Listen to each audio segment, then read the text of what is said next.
गांव के एक छोटे से कोने में जहां सुबह की हवा में चर्च की घंटियों की हल्की सी आवाज घुली रहती थी, वहां रूथ नाम की एक मसीह लड़की रहती थी। रूथ कोई बहुत अमीर परिवार से नहीं थी, नहीं उसका जीवन आसान था, लेकिन उसके पास एक ऐसी चीज थी जो बहुत कम लोगों के पास होती है, अडिग विश्वास। रूथ के पिता बचपन में ही इस दुनिया को अलविदा कह चुके थे। घर में सिर्फ वह, उसकी माँ और एक छोटा सा कमरा था जिसमें बाइबल और पुरानी मेज रखी रहती थी। रूथ की माँ सिलाई का काम करती थी और उसी से घर चलता था। हर सुबह रूथ उठती, सबसे पहले बाइबल खोलती और आंख बंद करके कहती, हे प्रभु यीशु, आज के दिन मुझे संभाल लेना। रूथ पढ़ाई में होशियार थी, लेकिन उसके स्कूल के कुछ बच्चे उसे पसंद नहीं करते थे।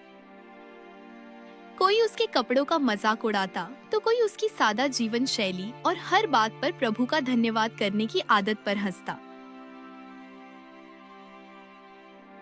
हर समय यीशु यीशु करती रहती है, इसका भगवान कुछ नहीं कर सकता। ऐसी बातें रोज उसके कानों तक पहुंचती। रूथ चुप रहती। वह रोती नहीं थी सबके सामने, लेकिन जब रात को अकेली होती तो उसके आंसू तकिए को भिगो देते। फिर भी वह बाइबल को सीने से लगाकर कहती, प्रभु, मैं टूट रही हूँ, लेकिन मुझे आप पर भरोसा है। एक रात जब बारिश बहुत तेज हो रही थी, रूथ फूट फूट कर रोने लगी। उसकी माँ ने उसे गले लगाया और कहा, बेटी, याद रखना, लोग तुम्हें तुम्हारी हालत से पहचानेंगे, लेकिन प्रभु तुम्हें तुम्हारे विश्वास से पहचानते हैं। माँ ने बाइबल खोलकर पढ़ा, जो उस पर विश्वास करता है वह कभी लज्जित न होगा। उस रात रूथ ने पहली बार समझा कि प्रार्थना सिर्फ शब्द नहीं होती, वह दिल की आवाज होती है। कुछ महीनों बाद एक बड़ी मुसीबत आ गई। रूथ की माँ बीमार पड़ गई। डॉक्टर ने दवाइयों के लिए पैसे मांगे जो उनके पास नहीं थे। रूथ ने पहली बार डर महसूस किया। उसने घुटनों पर बैठकर रोते हुए प्रार्थना की, हे प्रभु, अगर आप नहीं संभालेंगे तो हमें कौन संभालेगा। उस रात कोई चमत्कार नहीं हुआ, ना ही तुरंत पैसे आए, लेकिन रूथ ने प्रार्थना करना बंद नहीं किया। हर दिन, हर रात वह बस यही कहती, आपकी इच्छा पूरी हो प्रभु। दिन बीतते गए। कुछ लोग मदद का वादा करके भूल गए, कुछ ने साफ मना कर दिया। रूथ के मन में कई बार सवाल आया, क्या मेरी प्रार्थना सुनी जा रही है? लेकिन हर बार वह बाइबल खोलती और पढ़ती, यहोवा की बाट जोहता रह, हियाव बांध और तेरा हृदय दृढ़ रहे। हाँ, यहोवा ही की बाट जोहता रह।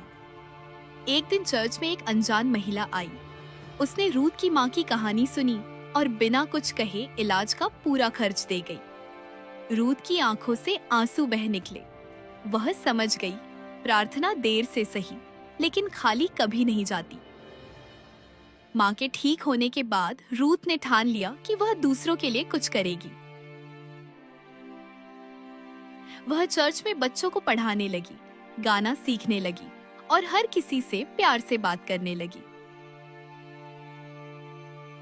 जो लोग कभी उसका मजाक उड़ाते थे, वे अब चुपचाप उसे देखते।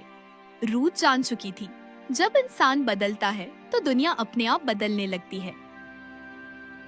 लेकिन जीवन कभी एक सी रेखा में नहीं चलता। एक दिन रूथ को शहर में नौकरी का मौका मिला। यह मौका उसके सपनों जैसा था, लेकिन कुछ लोगों ने उसके खिलाफ झूठी बातें फैला दी। नौकरी छिन गई, रूथ टूट गई। उस रात उसने बाइबल बंद कर दी।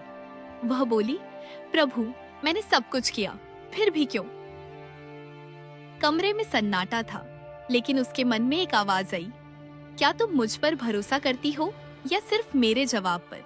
जैसा कि वचन में लिखा है, तू अपनी समझ का सहारा न लेना, वरन संपूर्ण मन से यहोवा पर भरोसा रखना। रूथ घुटनों पर गिर पड़ी। उसने कहा, मैं आप पर भरोसा करती हूँ, चाहे कुछ मिले या न मिले। कुछ समय बाद चर्च के जरिए रूथ को एक और बड़ा अवसर मिला। वह बच्चों और युवाओं के लिए काम करने लगी। उसकी कहानी लोगों तक पहुंची।